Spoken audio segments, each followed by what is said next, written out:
Usa ka kanhi tindera sa carbon ang mi-shift og bagong career ngadto sa pagkakargadora aron lang mabuhi niya ang iyang pamilya nga grabeng apektado sa pandemya. Ato siyang ila-ilahon pinaagi niining report.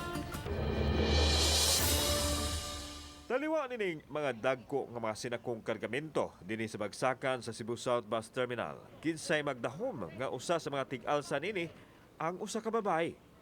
Siya si Christy Cortez, ang babaeng kargadora nga nakigkompetensya sa mga lalaking kargador sa Bagsakan Center.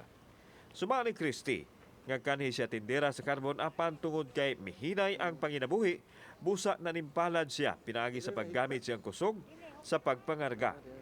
Wa niya baliha ang kabugad sa mga sinakong utanon nga gikarga sa kariton. Gusto siyang makatabang sa pagbuhi siyang pamilya ug ang mga pamilya sa iyang mga igsuon nga wa nagyoy makuot tungod sa taod-taod nga lockdown sa dakbayan sa Sugbo. Siya lang ang adunay access pinagi siyang barangay certification isip na ginabuhi sa pagpangarga. Nailibo ka pinanabusing. Pero sa ako sang part god sa amoa dito sa Mambaling, daghan sa kay ko gibuhi. Iyaan, anak sa akong iyaan nga walay trabaho.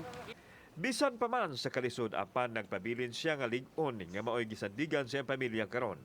Samtang dihang gipangutana siya sa iyang gustong mahitabo nunod sa State of the Nation address sa presidente. Amo ang gipaabot sa presidente.